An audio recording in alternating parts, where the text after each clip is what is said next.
অবশেষে আগামীকাল বুধবার কার্যকর হচ্ছে জাতীয় নবম পে স্কেল। যমুনা ভবনের জরুরি বৈঠকে ঘোষণা দিলেন আজ অর্থ উপদেষ্টা। সরকারি চাকরিজীবীরা আরও পাবে অনেক সুবিধা। সুবিধাগুলো কি কি দেখে নিন। আসসালামু আলাইকুম।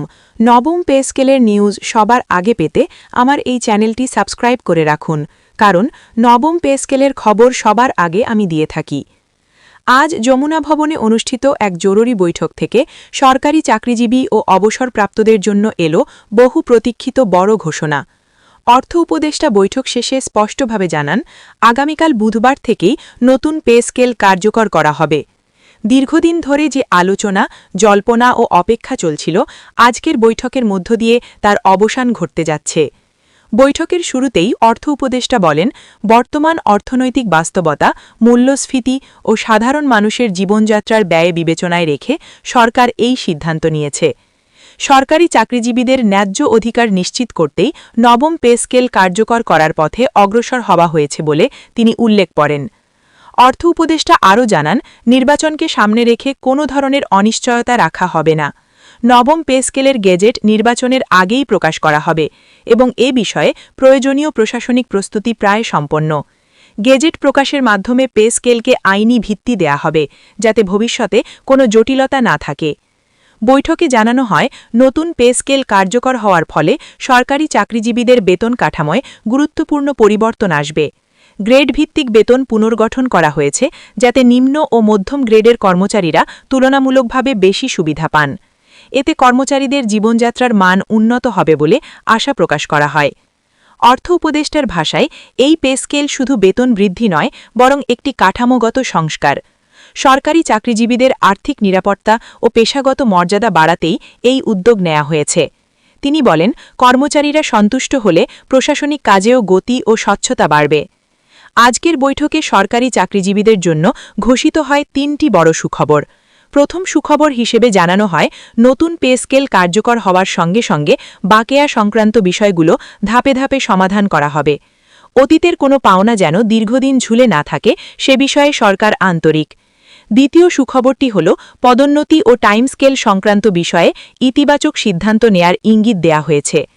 দীর্ঘদিন একই পদে থাকা কর্মচারীদের জন্য নতুন সুযোগ সৃষ্টি করা হবে, যাতে তাদের কর্মজীবনে স্থবিরতা না থাকে। তৃতীয় সুখবর হিসেবে জানানো হয়, সরকারি চাকরিজীবীদের সামাজিক নিরাপত্তা আরও জোরদার করা হবে। ভবিষ্যতে অবসরকালীন সুবিধা, গ্র্যাচুইটি ও অন্যান্য আর্থিক সুযোগ সুবিধা পর্যালোচনা করে বাড়ানোর পরিকল্পনা রয়েছে বলে বৈঠকে জানানো হয়। শুধু চাকরিজীবীদের নয়, আজকের বৈঠকে অবসরপ্রাপ্তদের পেনশন নিয়েও গুরুত্বপূর্ণ বক্তব্য দেন অর্থ উপদেষ্টা। তিনি বলেন, অবসরপ্রাপ্তরা রাষ্ট্রের জন্য আজীবন কাজ করেছেন, তাদের সম্মান ও নিরাপত্তা নিশ্চিত করা সরকারের দায়িত্ব। অর্থ উপদেষ্টা জানান, নতুন পে স্কেলের সঙ্গে সামঞ্জস্য রেখে পেনশন কাঠামো পুনর্বিবেচনা করা হবে। পেনশন যেন সময়মতো পরিশোধ হয় এবং বর্তমান বাজার দরের সঙ্গে তাল মিলিয়ে চলে, সে বিষয়ে সরকার বিশেষ গুরুত্ব দিচ্ছে। তিনি আরও বলেন, ভবিষ্যতে পেনশন ব্যবস্থাকে আরও সহজ ও ডিজিটাল করার উদ্যোগ নেওয়া হবে, যাতে অবসরপ্রাপ্তদের ভোগান্তি কমে এবং হয়রানি ছাড়াই তারা তাদের প্রাপ্য পেনশন পান। বৈঠকে উপস্থিত কর্মকর্তারা জানান, পেনশন সংক্রান্ত কিছু প্রস্তাব ইতোমধ্যেই চূড়ান্ত পর্যায়ে রয়েছে। খুব শীঘ্রই এ বিষয়ে আলাদা করে ঘোষণা আসতে পারে, যা অবসরপ্রাপ্তদের জন্য আরও স্বস্তির খবর বয়ে আনবে।